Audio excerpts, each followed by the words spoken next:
Mathematic maths अड्डा। Dear learners, complex analysis जो कि एकेडमिक से लेकर के ग्रेजुएशन तक बहुत ही इम्पोर्टेंट इसका एक रोल रहता है। तो कॉम्प्लेक्स एनालिसिस का फर्स्ट लेक्चर आज मैं रिकॉर्ड करने जा रहा हूँ। इस कॉम्प्लेक्स एनालिसिस की सीरीज में हम पहले बेसिक जो 11th में यूज़ होता है, 12th में यूज़ होता है, उसके बाद हायर एजुकेशन में जो कॉम्प्लेक्स एनालिसिस आती है, तो सारे के सारे टॉपिक्स हम one by one, sequence by sequence हम हर एक वीडियो में हम उसको देखेंगे। ठीक है। तो कॉम्प्लेक्स एनालिसिस की अगर हम बात करें तो कॉम्प्लेक्स नंबर्स का जो यूज़ हुआ, उनका जो मैथमेटिक्स में रियल एनालिसिस हम पढ़ते हैं, रियल नंबर्स के बाद जो एक नया नंबर सिस्टम आया है उसको हम बोलते हैं कॉम्प्लेक्स नंबर सिस्टम। जैसे फॉर एग्जांपल हमारे पास X square plus one equals to zero है। X square is equal to क्या हो जाएगा, -1। और X square is equal, sorry, X square की वैल्यू -1 है, then x is equal to plus minus of root of -1। और आपको पता है कि किसी भी नेगेटिव नंबर का स्क्वायर रूट निकालना पॉसिबल नहीं था रियल नंबर सिस्टम में। तो रियल नंबर सिस्टम से हम आगे बढ़े और आगे आए हम कॉम्प्लेक्स नंबर सिस्टम में, और एक नया नंबर आया जिसको हम बोलते हैं आयोटा, और इसको हम आई से डिनोट करते हैं। और ये आई की वैल्यू क्या है, रूट ऑफ -1, या फिर मैं कह सकता हूँ कि I square is equal to -1। This I is called iota, और यहीं से कॉम्प्लेक्स नंबर सिस्टम का की शुरुआत हुई। तो जैसे x square is equal to -4 है, then x is equal to plus minus of root of -4, x is equal to plus minus of 4 into -1 कह सकते हैं हम इसको। तो x is equal to plus minus root 4 into root of -1। So x is equal to plus minus of root 4 कितना होता है, 2, और रूट ऑफ -1 को हमने मान लिया आयोटा। ये ऑयलर एक मैथमेटिशियन थे, उन्होंने मान लिया आयोटा। ठीक है। तो ये नंबर सिस्टम जो है, ये कॉम्प्लेक्स नंबर सिस्टम जो है, ये रियल नंबर सिस्टम का सुपरसेट बन के आया है।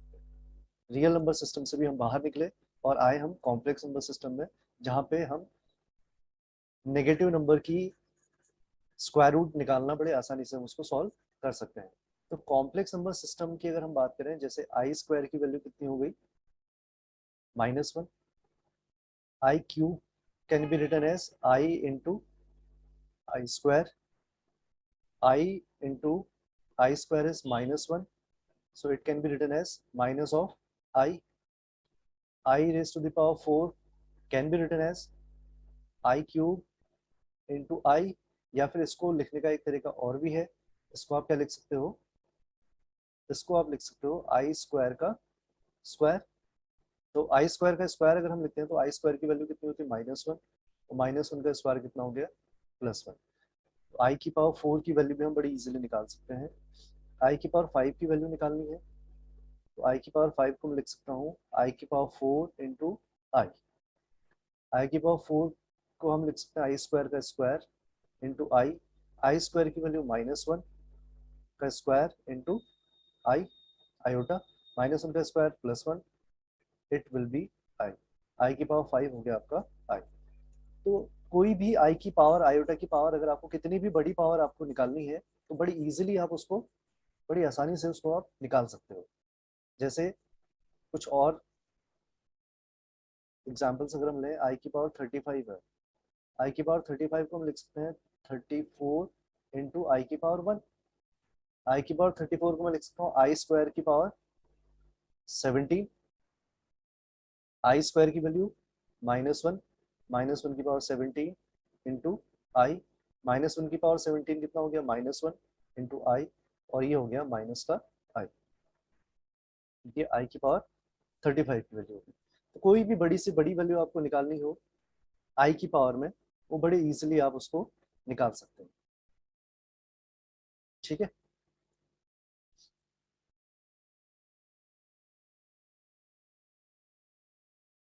आई की पावर -39 अगर हमको निकालना है, तो इसको आप लिख सकते हो 1 अपॉन आई की पावर 39, 1 अपॉन आई की पावर 38 इंटू आई, आई की power 38 can be written as i square की पावर 90 इंटू आई स्क्वायर की वैल्यू -1, -1 की पावर 19 इंटू आई, -1 की ऑड पावर करेंगे तो नेगेटिव आएगा, तो ये माइनस आई हो गया।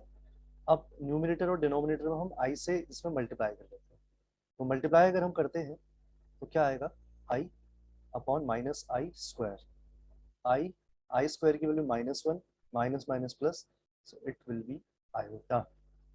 कितनी भी बड़ी पावर अगर आपको आई की दी जाए तो बड़े इजीली आप उस आई की पावर को कैलकुलेट कर सकते हो, चाहे वो नेगेटिव में हो, चाहे वो पॉजिटिव में हो, चाहे वो अपॉन में हो, कैसे भी हो आप उसको बड़े इजीली निकाल सकते हो। ठीक है, तो आई होप आपको ये आई की डिफरेंट डिफरेंट पावर्स निकालना आया होगा। एनसीईआरटी की फर्स्ट एक्सरसाइज में आई की डिफरेंट डिफरेंट पावर्स के न्यूमेरिकल्स आपको दिए हुए हैं, उनको आप सॉल्व करें। अब कॉम्प्लेक्स नंबर सिस्टम की अगर हम बात करें तो कॉम्प्लेक्स नंबर का जो रिप्रेजेंटेशन होता है, representation of a complex number,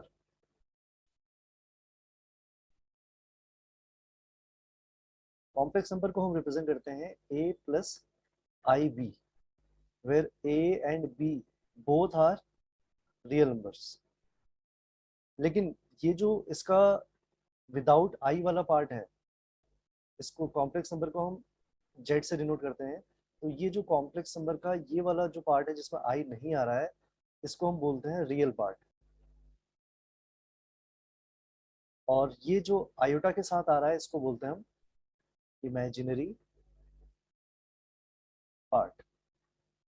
तो अगर मेरे पास एग्जांपल है 3 plus 4i z equals to, तो रियल पार्ट ऑफ जेड इस कॉम्प्लेक्स नंबर का रियल पार्ट कितना है 3, और imaginary part of this complex number is 4। ऐसे ही -3 -5i है, so real part of z is -3 and imaginary part of z is -5. So real part in this case is 0 and imaginary part is 5. तो किसी भी complex number का real part और imaginary part बड़े आसानी से जो आई को कंटेन करेगा, जो आई का कोफिशिएंट होगा, that is called the imaginary part of that complex number. और जो आयोटा के अलावा जो दूसरा नंबर होगा that is called the real part of that complex number. Clear? ये तो बात हो गई कॉम्प्लेक्स नंबर की कि कॉम्प्लेक्स नंबर कहाँ से आया, क्यों आया, इसकी जरूरत क्यों पड़ी हमको। और दूसरा हमने देखा कि कॉम्प्लेक्स नंबर का जनरल रिप्रेजेंटेशन क्या होता है, वो a प्लस आई बी की फॉर्म में होता है। ठीक है, तो एक न्यूमेरिकल छोटा सा लेते हैं। Question is evaluate 1 plus iota square plus iota की पावर 4, आयोटा की power 6 and so on, iota की पावर 2n। ठीक है, ये एडिशन हमको इसका कैलकुलेट करना है। सपोज हमने मान लिया कि let s is equal to 1 plus iota square plus iota की पावर 4 अप टू आयोटा की पावर 2n। इस सीरीज को ध्यान से अगर आप देखें तो ये सीरीज आपकी ज्योमेट्रिकल प्रोग्रेशन बन रहा है जिसका r कितना है, आई स्क्वायर है, बन रहा है। मतलब इसको मैं लिख सकता हूँ 1 प्लस आई स्क्वायर, या आई स्क्वायर की पावर 2, या आई स्क्वायर की पावर 3 एंड सो ऑन, या आई स्क्वायर की पावर n। तो ये हमारा एक ज्योमेट्रिकल प्रोग्रेशन है जिसका फर्स्ट टर्म 1 है, और 1 माइनस आर, आर कितना है यहाँ पे, आई स्क्वायर की power n+1 formula upon 1 minus r, 1 minus i square. ठीक हो गया, तो 1 माइनस -1 की पावर n+ ऑन देखेंगे। इसमें अगर हम आई स्क्वायर की वैल्यू रखते हैं तो -1 माइनस प्लस हो जाएगा, 2 आ जाएगा, है ना। तो हमारे पास जो आ रहा है ultimately s is equal to आ रहा है 1 माइनस -1 की पावर n+1 अपॉन 2। अगर n ऑड है, इफ n इज ऑड, अगर n ऑड है तो n प्लस वन क्या हो जाएगा, इवन हो जाएगा, और माइनस वन की पावर इवन करेंगे तो प्लस में आएगा, तो वन माइनस वन उस केस में क्या हो जाएगा, जीरो हो जाएगा। ये बात समझ में आई होगी। और अगर n इवन है तो n प्लस वन क्या हो जाएगा, ऑड, और माइनस वन की पावर ऑड करेंगे तो नेगेटिव में आएगा, तो उस केस में क्या हो जाएगा, one plus one upon two, यानी कि s की वैल्यू आ गई वन। तो ऑड के केस में और इवन के केस में हमने दोनों इसमें आंसर्स निकाले। ये बेसिक सा फंडामेंटल जो कॉम्प्लेक्स एनालिसिस का होता है वो वीडियो हमने आज बनाई है। आई होप ये आपको समझ में आया होगा। धीरे धीरे हम 11th के क्वेश्चंस को कवर करेंगे, कॉम्प्लेक्स रिप्रेजेंटेशन क्या होता है, और उसके बाद आगे बढ़ते हुए हायर एजुकेशन में जो Cauchy theorem, Cauchy integral formula, इसके अलावा बहुत सारी चीज़ें कॉम्प्लेक्स एनालिसिस की धीरे धीरे वो सब कवर